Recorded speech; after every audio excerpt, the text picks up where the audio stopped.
السلام علیکم ورحمۃ اللہ وبرکاتہ۔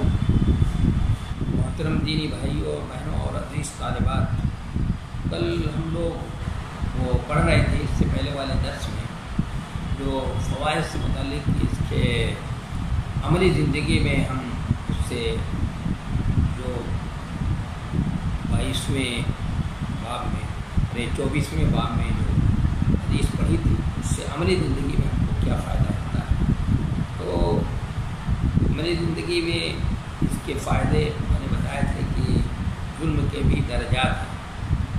جیسے کفر کے درجات ہوتے ہیں اس طرح ظلم کے بھی درجات ہیں۔ یہ بھی ہم کو اس سے بات کرنا، معاصی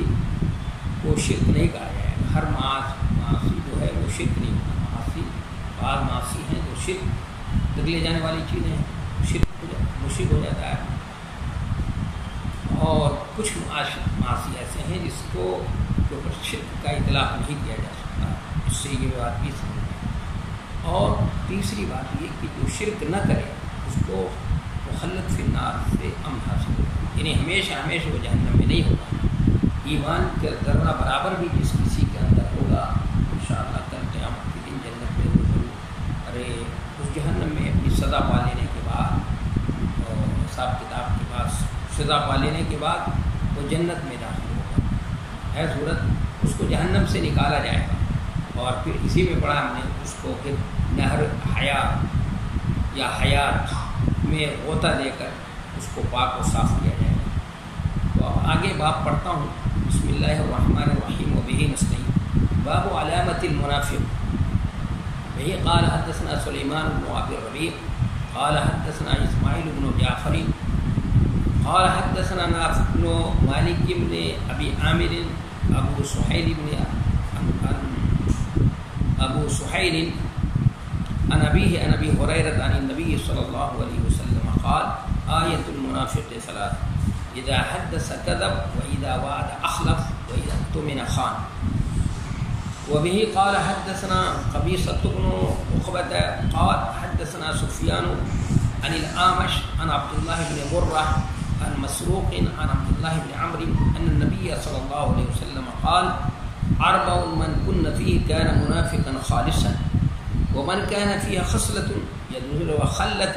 منهن كانت فيها خصلة من النفاق حتى يدعها إذا اؤتمن خان وإذا حدث كذب وإذا آهد غدر وإذا خاصم فجر۔ تابعه شعبة عن الأعمش أو كما قال النبي صلى الله عليه وسلم۔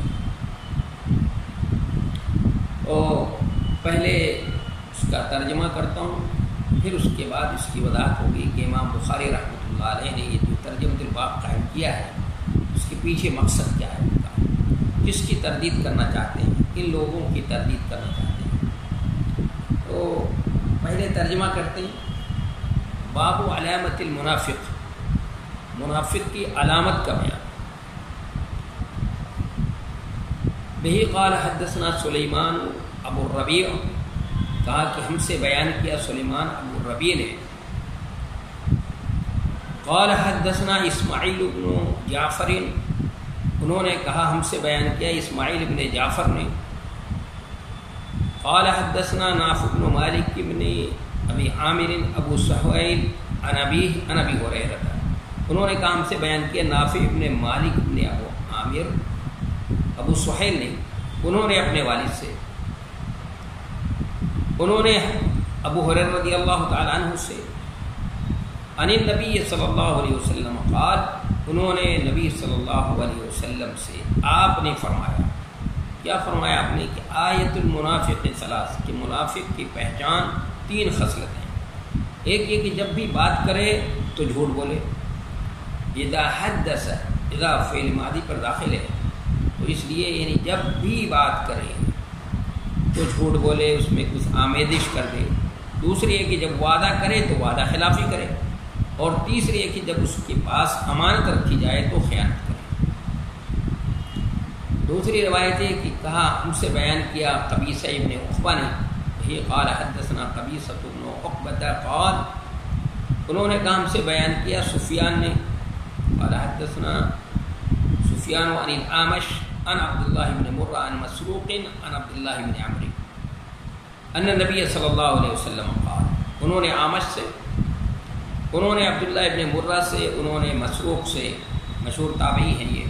انہوں نے عبداللہ ابن عمرو سے کہ نبی صلی اللہ علیہ وسلم نے فرمایا اربع من کن فیہ کان منافقا خالصا، کہ 4 باتیں ہیں جن میں ہوں گی وہ پکا منافق ہوگا، اور جس میں ان 4 میں سے کوئی ایک خصلت ہوگی تو اس میں نفاق کی ایک خصلت ہوگی، حتی یداہا، یہاں تک کہ اس کو چھوڑ دے، جب اس کے پاس امانت رکھی جائے تو خیانت کرے، اور جب بات کرے تو جھوٹ بولے، اور جب عہد کرے تو دغا کرے، اور جب جھگڑا کرے تو گالی بکے۔ سفیان کے ساتھ شعبہ نے بھی اس حدیث کو اعمش سے روایت کیا ہے، تابعہ شعبۃ عن الاعمش، یعنی سفیان بن عیینہ کے ساتھ شعبہ نے بھی اس حدیث کو اعمش سے روایت کیا ہے۔ یہ ترجمۃ الباب ہے، اور اس کے ضمن میں امام بخاری رحمۃ اللہ علیہ نے 2 حدیثیں نقل کی ہیں۔ تو امام بخاری رحمۃ اللہ علیہ اس حدیث سے کیا سمجھانا چاہتے ہیں؟ باب علامت المنافق، امام بخاری کا مقصد کیا ہے؟ دیکھیے، اس سے پہلے امام بخاری رحمۃ اللہ علیہ نے ہمارے سامنے یہ بات رکھی کہ کفر کے بھی درجات ہیں، کفر کی قسمیں ہیں، تو بتائی کہ کفر کی بنیادی طور پر 2 قسمیں ہیں۔ ایک کفر اکبر ہے جو ایمان سے نکال کر انسان کو کفر کے دائرے میں لے جا کے داخل کر دیتا ہے، ملت سے نکال دیتا ہے، اور ایک کفر وہ ہے، عمل ہے جو کفر اصغر ہے، تو اس کی قسمیں بھی بتائی تھی، اس کے درجات بھی بتائے تھے۔ اسی طرح ظلم بھی بتایا انہوں نے کہ ظلم کے بھی درجات ہیں۔ تو اب انہوں نے یہ ترجمۃ الباب قائم کر کے یہ بتایا آپ کو کہ اسی طرح سے نفاق کے بھی درجات ہیں۔ گویا یہ بتانا چاہتے ہیں کہ نفاق کی بھی درجات ہیں، نفاق کے بھی جیسے کفر اور ظلم کے درجات ہیں، الگ الگ مراتب ہیں، اسی طرح نفاق کے بھی مختلف درجات ہیں۔ تو یہ بتانا چاہتے ہیں کہ جس طرح اطاعت، یعنی اللہ کی اطاعت و فرما برداری سے ایمان میں اضافہ ہوتا ہے، اسی طرح معاصی سے ایمان گھٹتا بھی ہے، کہ بعض نفاق کفر ہے اور بعض نفاق کفر نہیں ہے۔ کفر کے جو علامتیں بیان کی گئی، جو حدیثوں میں بیان کی گئی، اور وہ نفاق جو قرآن کے اندر جس کا تذکرہ ہے وہ کفر نفاق کفر ہے، تو اس کے بھی درجات ہیں۔ تو معاصی کے ارتکاب سے ایمان کرتا ہے، اس لیے مرجئہ کا یہ کہنا کہ معاصی کے ارتکاب سے ایمان میں کوئی اثر نہیں پڑتا ہے، ان کی بات سراسر کیا ہے؟ غلط ہے، ان کی بات صحیح نہیں ہے۔ اور یہ بھی جو یعنی بات بتانا چاہتے ہیں کہ نفس ایمان کے اندر جو ہے کیا ہے؟ کمی اور زیادتی ہوتی ہے، اس لیے کہ یہ ہے کہ درجات ہیں اس کے، تو معلوم ہوا کہ اس میں کمی اور زیادتی ہوتی ہے، درجہ اعلیٰ ہوگا، ایک درجہ اس کے بیچ میں ہوگا، اس کے بعد ادنا ہوگا، کم تر درجے کا ہوگا۔ تو جس طرح ظلم کے، کفر کے اور نفاق کفر کے درجات ہیں، اسی طرح اس کے بھی درجات ہیں، تو اس میں کمی اور زیادتی بھی ہو سکتی ہے۔ اور پھر یہ کہ معصیت جیسے طاعت اور اطاعت و فرما برداری سے ایمان میں اضافہ ہوتا ہے، تو معصیت سے کیا ہوتی ہے؟ کمی، ایمان کے اندر نقص اور عیب اور کمی پیدا ہوتی ہے۔ یہ کہنا مرجئہ کا کہ ایمان سے کوئی اثر نہیں پڑتا، ایمان متاثر نہیں ہوتا ہے، ان کی بات کیا ہے؟ سراسر غلط ہے۔ اب ہمیں سمجھنا ہے نفاق جو ہے یہ اس کا لغوی معنی کیا ہے؟ اصل میں ہے یعنی مخالفت الباطل لظاہر، یہ ظاہر کا باطن کے خلاف، یہ ظاہر میں آدمی زبان سے تو کچھ کہہ رہا ہے لیکن دل میں کیا چھپائے ہوئے ہے۔ اصل میں کیا ہے؟ یہ لفظ جو ہے یہ زمانے جاہلیت میں یہ لفظ استعمال ہوتا تھا، زمانے جاہلیت میں یہ لفظ استعمال ہوتا تھا۔ ایک جانور ہے، وہ گوہ کی طرح شکل کا ہوتا ہے اور بہت چالاک جانور ہوتا ہے، اس کے 2 بل ہوتا ہے، 2 بل بناتا ہے، سوراخ، ایک سوراخ سے بل سے عام و درخت رکھتا ہے، آتا اور جاتا ہے، اور ایک بل کو سوراخ کو چھپا کر رکھتا ہے زمین میں۔ تو تو جس بل سے جس خوراک سے وہ عام گرفت رکھتا ہے، آتا جاتا رہتا ہے، اس کو عربی میں قاصیہ کہتے ہیں، اور اس کے لیے زمانے جاہلیت میں قاصیہ کا لفظ استعمال ہوتا ہے، اور جس کو چھپا کر رکھتا ہے وہ اس کو نافقہ کہتے ہیں۔ کہ جب کوئی شکاری، اس کو شکار کرنے کے لیے لوگ آتے تھے پرانے زمانے میں، شکار کرتے تھے کہ چونکہ چور جو ہیں ڈاکو اس کو بلڈنگوں پر چڑھنے کے لیے استعمال کرتے تھے، کہ چونکہ وہ جانور کا یہ ہے کہ وہ اس کو رسی میں باندھ کر اگر پھینکا جائے تو وہ دیوار سے چمٹ جاتا ہے، تو اس کے سہارے وہ رسی کے سہارے اوپر چڑھ جاتے تھے، تو اس لیے اس کا شکار کرتے۔ جب شکاری ان کو شکار کرنے کے لیے آتا تو معلوم ہوا کہ وہ اپنے اس بل سے داخل ہو گئے، تو شکاری یہ سمجھ رہا ہے کہ اس بل سے داخل ہوا ہے اور اسی سے وہ نکلے گا تو میں شکار کر لوں گا، تو وہ جس بل کو چھپا کر رکھتا تھا زمین کے اندر، جس کو نافقہ کہتے ہیں، اس سے چپکے سے نکل کر چلا جاتا تھا، اور وہ اس کا جو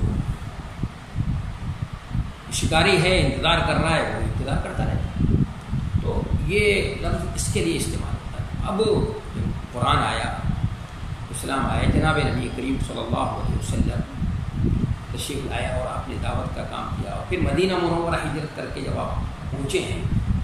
تو اس سے پہلے تو نفاق تھا نہیں، مدینہ مکے میں تو تھا نہیں، مکے میں ہونے کا سوال ہی نہیں تھا کہ نفاق ہو۔ مدینہ منورہ جیسے پہنچے ہیں آپ صلی اللہ علیہ وسلم تو وہاں پر نفاق آئے سامنے ہے، تو اس کے لیے کیا لفظ استعمال کیا جائے،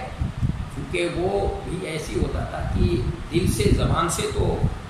کچھ ظاہر کر رہے ہیں، ظاہر باطن کے خلاف ہوتا تھا، یعنی زبان سے ظاہر کرتے تھے کہ ہم مومن ہیں، سچے پکے مومن ہیں، لیکن دل کے اندر کیا تھا، ان کے کفر چھپا ہوا تھا۔ اس کو بیان کرنے کے لیے کیا لفظ استعمال کیا جائے، کیا لفظ کو، تو وہاں سے اس لفظ کو نافقہ سے اس لفظ کو لیا گیا ہے، اور دونوں میں اس کے لغوی اور اصطلاحی معنی میں، کیونکہ اس کا اصطلاحی معنی بھی یہی ہے کہ کوئی کفر کو اپنے دماغ اندر، دل کے اندر چھپا رکھا ہو، اور زبان سے ایمان کا اظہار کرے، یعنی ظاہر اور باطن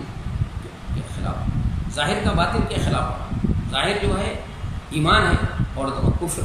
دل کے اندر کیا چھپا رکھا ہے، کفر ہے، نفاق ہے، اسی کو نفاق کہتے ہیں۔ تو جب نبی صلی اللہ علیہ وسلم یہاں پر مدینے پہنچے تو آپ کے زمانے میں نفاق دو طرح کا تھا، نفاق دو طرح کا تھا، دو طرح کا نفاق مدینہ منورہ میں پایا تھا، اور زبردست، ایک عقیدے کا نفاق، ایک عقیدے کا نفاق ہے، اور یہ نفاق سب سے خطرناک، نفاق کی سب سے خطرناک قسم، یہ کفر نفاق، یہ عقیدے کا نفاق، اور یہ نفاق کفر ہے، اور اس کا تذکرہ سورہ منافقون میں بھی اللہ تعالیٰ نے فرمایا ہے، اور سورہ بقرہ میں بھی ان کی ان کو دو مثالیں دے کر سمجھایا اللہ نفاق کو کہ نفاق کیا ہے۔ ومن الناس من یقول آمنا باللہ سے لے کر کے یا ایھا الناس اعبدوا ربکم تک اللہ تبارک و تعالیٰ نے حضرت آیتوں میں اس نفاق کو دو مثالوں کے ذریعے سے مثال دے کر سمجھایا ہے، اور اس کو واضح کر دیا ہے، کیونکہ حقائق کو ذہنوں سے قریب کرنے کے لیے مثالوں کا بہت اہم رول ہوتا ہے، بڑا اہم رول ہوتا ہے مثالوں کا، کہ وہ مثالیں حقائق کو ذہنوں سے حقائق کو ذہنوں سے قریب کر دیتی ہیں، تو ذہن سے تو بہت قریب، اس لیے وہاں پر وضاحت کی۔ اسی طرح اللہ تبارک و تعالیٰ نے سورہ نساء میں بھی ان کے اوپر سے پردہ اٹھایا ہے، بہت وضاحت کی ہے، اور سورہ منافقین تو پوری ہے، اور ان کا انجام کفر نفاق، جو عقیدے والا نفاق ہے، اس کا جو ہے انجام ان کا ہے فی الدرک الاسفل من النار، جہنم کے سب سے نچلے درجے میں ان کا مقام۔ اور ایک ہوتا ہے نفاق عملی، یہ عملی نفاق اور فعل کا نفاق ہے، اور یہ موجب کفر نہیں ہے، یہ کفر تک لے جانے والی چیز نہیں ہے۔ تو امام بخاری رحمۃ اللہ علیہ نے وہ یہ باب قائم کر کے یہ بتایا کہ بھائی دیکھو، نفاق ہے، ایک عقیدے کا نفاق ہوتا ہے اور ایک عمل کا نفاق ہوتا ہے، نفاق کے بھی درجے ہوئے اور بھی اس کی قسمیں ہیں۔ تو نبی علیہ الصلوۃ، یعنی قرآن میں جن نفاق کا تذکرہ ہے، جس نفاق کا تذکرہ ہے یا سورہ بقرہ میں ہو، چاہے سورہ نساء میں ہو، اور دوسری صورتوں میں یا سورہ منافقین کے اندر، وہ کون سا نفاق ہے؟ وہ عقیدے کا نفاق ہے، اور یہ سب سے کفر ہے، یہ سب سے خطرناک۔ اور جو نبی صلی اللہ علیہ وسلم کی حدیثیں، یہ ہمارے سامنے جو حدیث ہیں، یہ کیا ہے؟ یہ عملی نفاق، یہ عملی نفاق، یعنی نفاق کی کچھ صورتیں اور شکلیں بتائی ہیں نبی صلی اللہ علیہ وسلم نے، منافقوں کی صفات بیان کی ہے، وہ اس لیے بیان کیا، اس پر زیادہ زور دیا ہے تاکہ مسلمان، اس لیے کہ مسلمانوں کو منافقین اسلام کو، مسلمانوں کو منافقین سے سب سے زیادہ نقصان پہنچایا، اس لیے قرآن نے بھی ان کے اوپر سے پردہ اٹھایا ہے، اور نبی علیہ الصلوۃ والسلام نے بھی اپنی ایک سے زائد حدیثوں کے اندر جو ہے ان کی وضاحت کی ہے۔ تو آئیے دیکھتے ہیں آپ صلی اللہ علیہ وسلم نے جو پہلی حدیث امام بخاری رحمۃ اللہ علیہ نقل کی ہے، جس کی راوی حضرت ابو ہریرہ، ان کے بارے میں بہت میں بتا چکا ہوں آپ کو کہ امام بخاری ابو ہریرہ رضی اللہ تعالیٰ عنہ مشہور صحابی ہیں، اور صحابہ صفہ میں سے ہیں، اور بڑے محدث ہیں، اور نبی صلی اللہ علیہ وسلم کی سب سے زیادہ حدیثیں ان سے جو ہیں کیا ہے؟ مروی ہے، روایت ہے۔ یہ نبی صلی اللہ علیہ وسلم سے روایت کر رہے ہیں، آپ صلی اللہ علیہ وسلم نے فرمایا کہ آیت المنافقی ثلاث، کہ منافق کی علامت جو ہے، نفاق کی علامت 3 ہے۔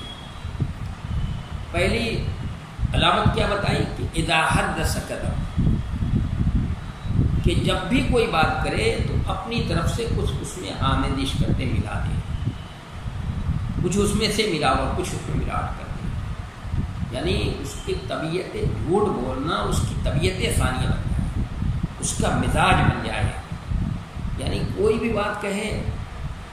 وہ یہ نہیں کہ جیسے سنا ہے، جیسے حقیقت ہے منوان اسی طرح بیان کر دے، بلکہ اس میں آمیزش کر دینا، ملا دینا، یہ اس کی کیا ہے؟ فطرت، یہ اس کی خصلت ہے، اس کی فطرت ہے، اس کی طبیعت ثانیہ ہے۔ جبکہ معلوم ہے آپ کو کہ جھوٹ جو ہے سب سے سنگین جرم ہے، بلکہ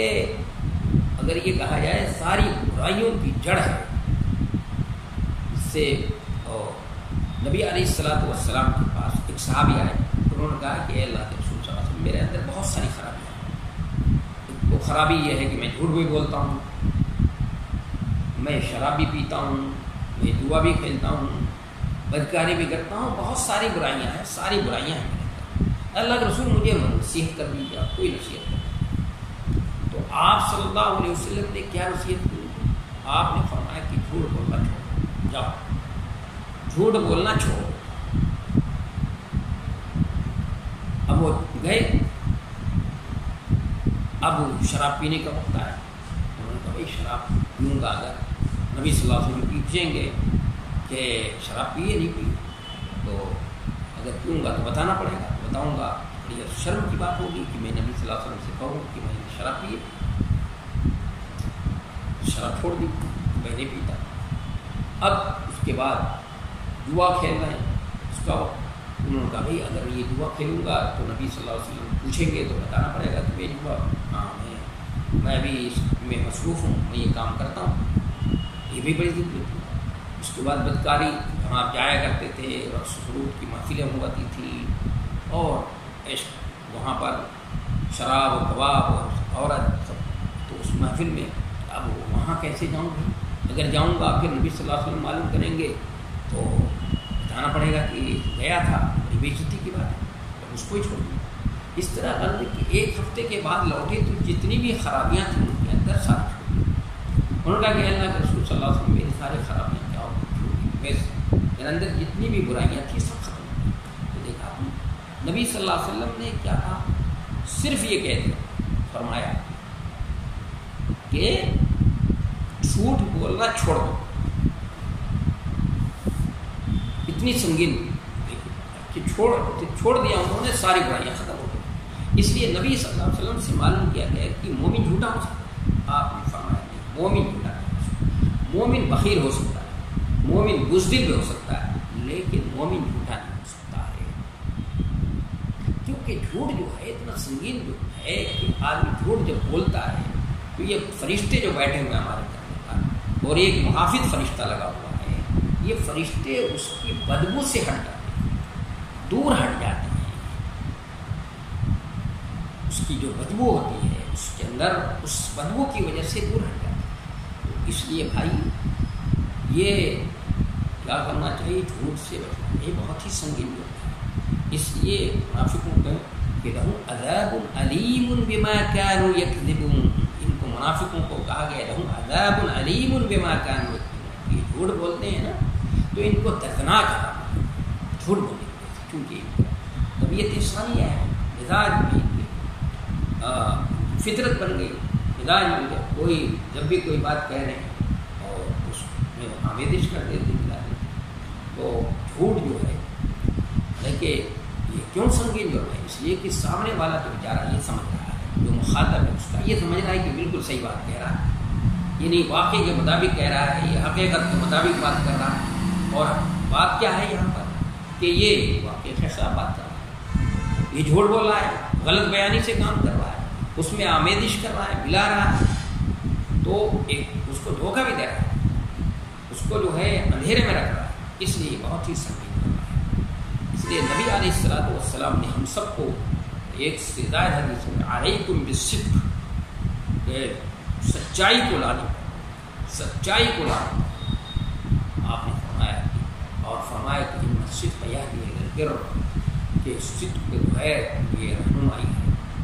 یہ انسان کو کہاں لے جاتا ہے، سچائی کہاں لے جاتی ہے، نیکی کی طرف، اور نیکی کہاں لے جاتی ہے انسان کو، جنت کی طرف، اور یہی تو کامیابی ہے۔ اور آپ نے فرمایا کہ ما زال الرجل یصدق یتحری الصدق، اور مسلسل بندہ سچ بولتا رہتا ہے اور سچ کی تلاش میں رہتا ہے، جستجو میں رہتا ہے، اللہ یکتب عند اللہ صدیقا، صدیق لکھے گا۔ وَإِيَّاكُمْ وَالْكِذْبَ، آپ نے فرمایا کہ دیکھو جھوٹ سے بہت دور رہنا۔ ایسے اسلوب اور انداز بیان کیا ہے، ڈرانے کا ہے، جیسے کوئی موذی جانور ہو جو اسے اژدہا ہے نگل جائے گا،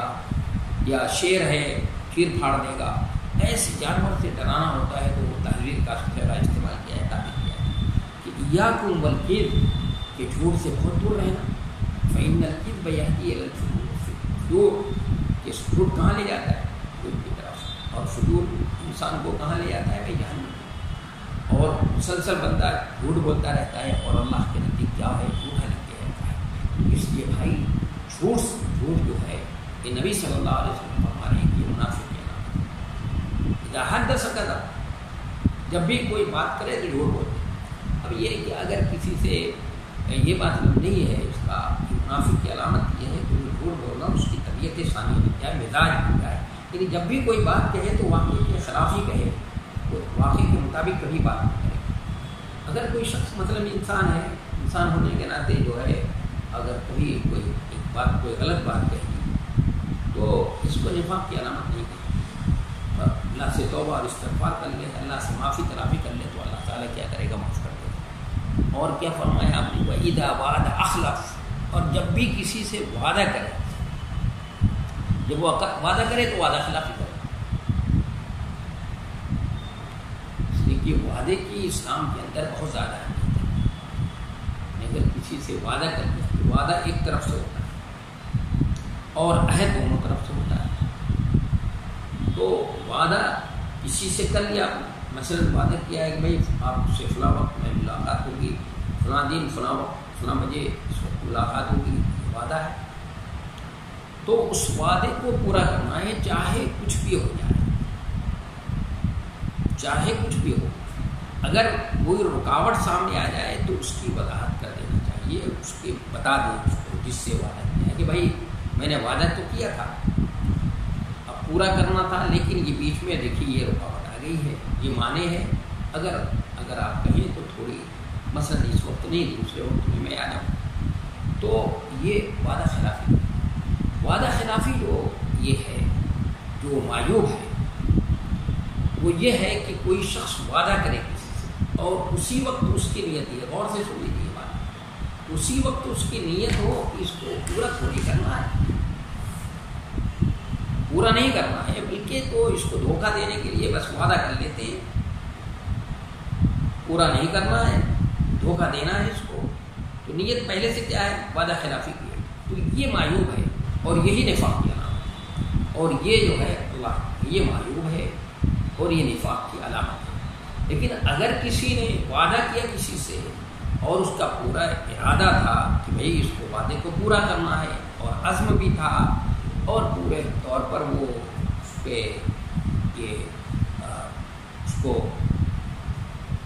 یہ تھا کہ بھئی پورا کریں گے، لیکن بیچ میں کوئی رکاوٹ آئی، کوئی معنی آ گیا جس کی وجہ سے وہ وعدے کو پورا نہیں کر سکا، تو اس کو وعدہ خلافی نہیں کہیں گے۔ لیکن پھر بھی اس کو یہ چاہیے کہ اگر وہ آج تو ٹیلی فون کا دور ہے، موبائل ہے آپ سب کے ہاتھ میں، تو اس کو بتا دیں اور اس کی جو ہے یہ اس کو بتا دینا چاہیے، اس کو کرنا چاہیے اسی۔ اور یہیں پر یہ بات بھی سنی ہے، یہ جو بچوں سے کہتے رہتے ہیں کہ مثلا مٹھی میں کچھ بھی نہیں ہے تو بچوں سے اور ٹافی دوں گا اور آیا ہے کچھ بھی نہیں ہے، یہ دھوکہ دینا یہ بھی صحیح نہیں۔ یہ جانوروں کو یہ دامن پھیلا کر کہتے ہیں کہ آؤ، مطلب جانور کو بلاتے ہیں چارہ کی چارہ ہے اور دامن خالی ہے اس کا، تو محدثین کے نزدیک یہ چیز بھی جو ہے وہ صحیح نہیں، یہ بھی دھوکہ دینا۔ تو وعدہ خلافی کیا ہے؟ کہ دھوکہ دینا ہے، یہ اچھی چیز نہیں ہے۔ بچوں کو اس طرح تو اس طرح سے بچوں کی بھی تربیت نہیں ہونی چاہیے، غلط اس پر اثر پڑتا ہے، اس طرح کی بات نہیں کرنی چاہیے۔ جانوروں کے ساتھ بھی ہے، تو وعیدہ وعدہ خلاف، کہ جب بھی وعدہ کرے تو وعدہ خلاف، یہ نفاق کی علامت ہے کہ اس کے لیے وعدہ خلافی اس کی طبیعت ثانیہ لی، جو وعدہ کرے اسی وقت اس کی نیت تھی کہ وعدے کو پورا نہیں کرنا بلکہ اس کو تو وعیدہ تو مینا خان، اور جب بھی امانت رکھی جائے تو خیانت کرے۔ امانت جب بھی کوئی امانت رکھی جائے تو خیانت کرے۔ دیکھیے امانت کا لفظ جو ہے بتا چکا ہوں اس سے پہلے جو ہے بہت اس سے تفصیل سے، اور ابھی پھر وہاں پر یہ بات آئے گی کہ کتاب العلم کے اندر وہاں پر یہ بات ہوگی کہ جس امانت کے ضائع ہونے پر نبی علیہ السلام نے قیامت کی بتایا ہے، اذا ضیعت الامانہ فانتظر الساعہ، جب امانت ضائع ہو جائے تو قیامت کا انتظار کرنا۔ تو اس لیے یہ بات کہ امانت اس کے زمانے جاہلیت میں بھی اس کی بڑی اہمیت تھی، لوگ اس کو بہت زیادہ اہمیت دیتے ہیں، اور جب اسلام آیا تو اسلام کے اندر تو اس کی بڑی اہمیت ہے، اتنی اہمیت ہے کہ اس کے آپ جانتے ہیں اس کے جب کوئی کسی کو رخصت کرتا ہے تو کیا کہتا ہے؟ استودعکم اللہ دینکم امانتکم وخواتیم اعمالکم، یہ تین چیزیں اللہ کے حوالے کرتے ہیں، دین کہ استودعکم اللہ دینکم امانتکم وخواتیم اعمالکم، ہمارا انجام میں سے اللہ کے حوالے، امانت کو بھی۔ تو یہ امانت جو ہے یہ ایک امانت کو ہم لوگ یہ امانت مفہوم یہ سمجھتے ہیں ایک محدود مفہوم کہ کسی نے کوئی راز رکھا ہے آپ کے پاس، یا کوئی روپیہ پیسہ رکھا ہے، جیسے اس نے رکھا تھا اسے ادا کر دینا، یہ امانت ہے۔ اس میں اگر ذرا بھی کوئی بات کی تو خیانت ہے۔ ایک امانت کا ایک محدود مفہوم یہ ہے، لیکن اسلام کے اندر امانت کا ایک وسیع مفہوم ہے۔ امانت لتؤد الامانات الی اہلها، امانت کو اس کے صاحب حق تک پہنچاؤ، امانت کو اس سے امانت کے جو صاحب حق کو صاحب حق تک پہنچاؤ، یعنی وسیع مفہوم ہے۔ یعنی امانت جو ہے یہی نہیں ہے صرف جو ہم امانت سمجھتے ہیں، جیسے میں نے بتایا روپیہ پیسہ رکھا، کوئی راز رکھا ہے، یہ محدود مفہوم والی امانت، یہ امانت نہیں ہے۔ یہ اس لیے اس کو سمجھنا چاہیے اور اس کی اہمیت کو اپنی نظروں کے سامنے رکھنا چاہیے۔ امانت جو ہے کہ شریعت میں امانت کا مفہوم اتنا محدود نہیں ہے۔ شریعت میں امانت سے مراد جو ہے وہ تمام فرائض اور تکالیف شرعیہ ہیں جو اللہ کی جانب سے ہمارے اوپر واجب ہیں۔ اگر ہم نے شریعت کے مطابق ان کو ادا کیا تو ہمیں ثواب ملے گا، اور اگر اعراض و انکار کیا تو اس پر ہمیں عذاب ہوگا. یعنی یہ معنی اتنا عام ہے، اس کو سمجھ لینا، اتنا عام ہے کہ اس میں زندگی کے تمام پہلو آ گئے. نماز، روزہ، زکوٰۃ اور دیگر فرائض کے ساتھ والدین کے حقوق، اعزا اور اقربا کے حقوق، پڑوسی کے حقوق، بچوں کی تعلیم و تربیت، بیع و شراء، نکاح و طلاق کے اصول، یہ ساری چیزیں ایسی ہیں کہ اگر ہم نے ان کی شریعت کے مطابق بتائے ہوئے حکم کے مطابق ادا کیا تو حق امانت ادا کیا، اور اگر کوئی کوتاہی اور اعراض و انکار کیا تو ہم نے امانت میں خیانت